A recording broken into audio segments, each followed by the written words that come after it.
Hola, ¿qué tal? Bienvenidos una vez más a Cuestión de Actitud. Mi nombre es Maush y voy a hablar de el adelanto. Julio Cortázar, Rayuela, 1963, 15 y 25 de octubre de 1984, clase de Beatriz Sarlo. Este es un fragmento de las clases de Sarlo que le dedicó Rayuela a la gran novela de Cortázar que le dio trascendencia internacional. Algunas de estas lecciones literarias del periodo de 1984-1988 fueron publicadas en un flamante tomo curado por Silvia Zaita. Beatriz Sarlo, en 2007, en los 80 y 90, dirigió la Cátedra de Literaria Argentina de la UBA. Y antes de comenzar con Julio Cortázar, vamos a detenernos en la trama discursiva de actores que se configura después de la caída de Perón. En septiembre de 1955 y abre un nuevo proceso de modernización cultural. Los procesos de modernización, tanto los que adoptan la forma vanguardia, como es el caso del periódico Martín Fierro y el martinfierrismo, como los que no, en los casos del Contorno y Sur, son puntos de viraje en el sistema literario. Contorno, la revista que está en el borde inicial de este periodo de modernización, protagoniza un proceso de reorganización del campo literario que se da de varios modos. Por un lado, la colocación de los escritores faros que presiden en el sistema literario: Roberto Arlt, Leopoldo Marechal, Raúl González Tuñón, Macedonio Fernández, Oliverio Girondo. Por otro, con el ingreso de nuevos escritores al campo literario, un ingreso que tiene la peculiaridad de producirse por mediación no de los escritores consagrados, sino de los pares. Los jóvenes de Contorno no solo no ocurren a la intermediación de los consagrados, sino que modifican el mapa del sistema literario con el reingreso de escritores consagrados o no leídos, a quienes sitúan en el lugar diferente del que tenían. El ingreso por medio de los que pares se comprueba cuando vemos El Escarabajo de Oro, una revista de los años 60 en la que Abelardo Castillo, su director, es un par de aquellos que hay quienes se incorpora. Tenemos entonces a nuevos actores con modalidades de ingreso diferentes, nuevos actores y nuevas modalidades que cambian los modos de relación entre el viejo sistema literario y el nuevo, porque es una relación más horizontal que en la de los que recolocan los viejos. También hay nuevas formas discursivas de ingresos activos de formas poéticas como las de William Faulkner y César Pavese, por mediación de Jorge Luis Borges y Rodolfo Alonso. En 1956 se editan dos textos que significan puntos de giro: Sama de Antonio Di Benedetto y Final del Juego de Julio Cortázar, que se publica en México. Un año antes había salido Callo sobre su rostro, de David Viñas, una novela escrita al pie de las primeras palmeras salvajes de Palmer, de la que toma su estructura alternada.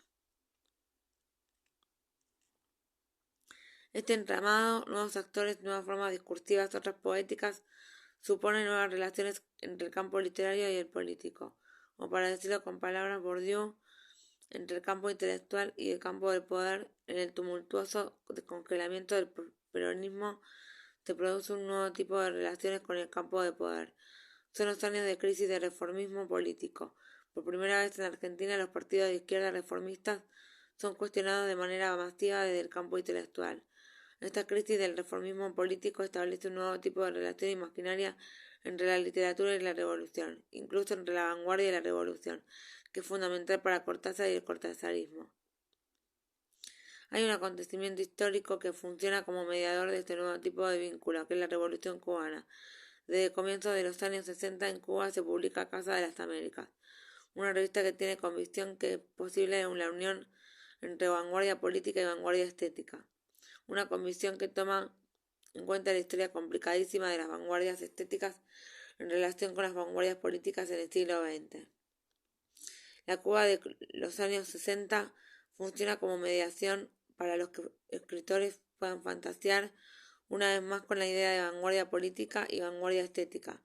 Podía sintetizarse esto era notable en principio de los textos que publicaba Casa de las Américas. En este marco, Cortázar publica Rayuela y viaja a la Cuba revolucionaria, en 1963 en Casa de las Américas. Esto último es casi una glosa de la frase de Fidel Castro que dirigiéndose a los intelectuales, poetas, escritores cubanos le da como consigna: dentro de la revolución todo, contra la revolución nada. Lo que estamos viendo es el clima de ideas en el cual se inscribe la literatura de Cortázar. Por ejemplo, en un artículo publicado en el tercer número del Grillo de Papel de 1960, Abelardo Castillo dice que no es posible que los escritores de izquierda supongan que escribir mal es una virtud revolucionaria. Este mismo clima de ideas que hace Rayuela es un libro tan leído, es tributario también a la modernización de la universidad, específicamente la Facultad de Filosofía y Letras de la Universidad de Buenos Aires. En eso se incorporan dos nuevas carreras, Sociología y Psicología.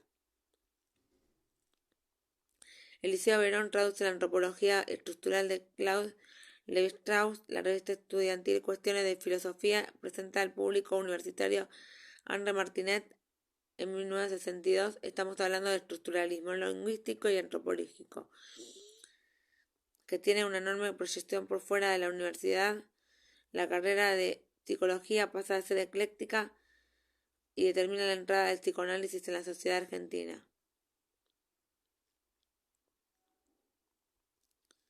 Junto con esto hay una sensibilización del campo literario hacia formas culturales no consideradas altas. Oscar Mazolta, que es intelectual típico de esos años y el más talentoso, comienza a trabajar sobre la historieta. Organiza happenings, reflexiona sobre el auge del pop art norteamericano y coincide con el ingreso del pop art en la cultura argentina. El happening supone un público que se desplaza en el espacio del discurso de esta práctica. No es un lector o espectador que espía lo que sucede, sino es quien produce los recorridos en el espacio del happening. Es una propuesta especializada del discurso estético en la que el público tiene que recorrer y trazar un itinerario a partir de esta propuesta. El más clásico se llamó La Menezunda, que en Argentina pasó de ser sinónimo de happening. Se realizó en el Instituto de Itela de 1965, cuando uno entraba se veía enfrentado a unos fotógrafos que registraban la cara del público cuando veía lo que había ido a ver, que era una pareja en una cama. En este momento era absolutamente escandaloso que esto sucediera en un lugar público. Las fotos que le sacaban al público se plegaban en la pared, por lo que el público ingresaba al espectáculo. Cuando se salía de allí, se entraba en una especie de espacio uterino ocupado en formas fálicas. Uno tenía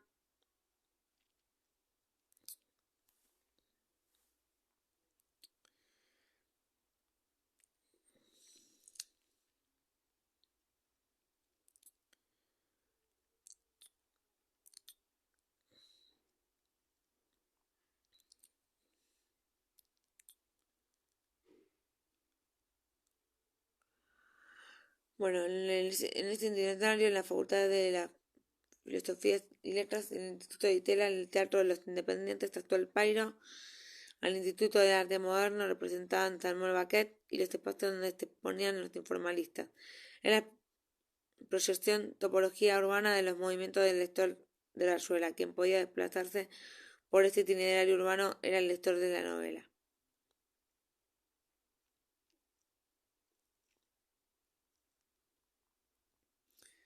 En este clima de ideas marca también el descenso y agotamiento de la revista Sur, que queda arrojada al arcaísmo.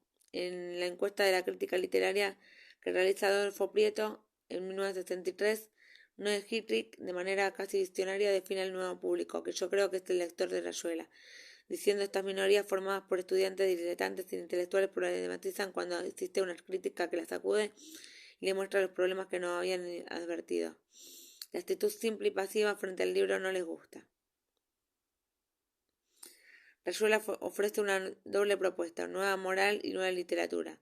Por este gesto, Cortázar se convierte en inmediato y de manera inédita, por la rapidez en que sucede la literatura argentina, en un bautismo espacio de mediación, en una especie de buzón universal establecido en París, al cual todos los escritores jóvenes de la Argentina arrojan sus textos y del cual esos textos salen comentados y vuelven al país o a Latinoamérica. También se constituye un vasto espacio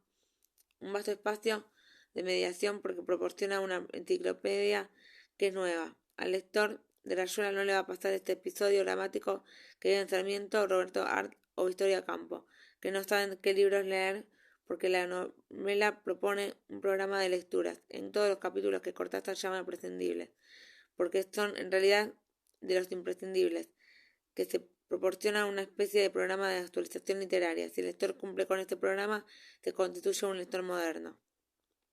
Y si no, son como los que no solo leen los lectores, sino también quienes van a ser escritores. Cortázar brinda un curso acelerado de formación de escritores sobre zonas de literatura que habían quedado más o menos clausuradas por Sur. Por ejemplo, el surrealismo, aunque ya en el artículo que Cortázar había publicado en la revista Sur sobre Luis Buñuel, Antonin Artaud o Carlos Gardel, que se armaban en la microenciclopedia que denunciaba la Rayuela.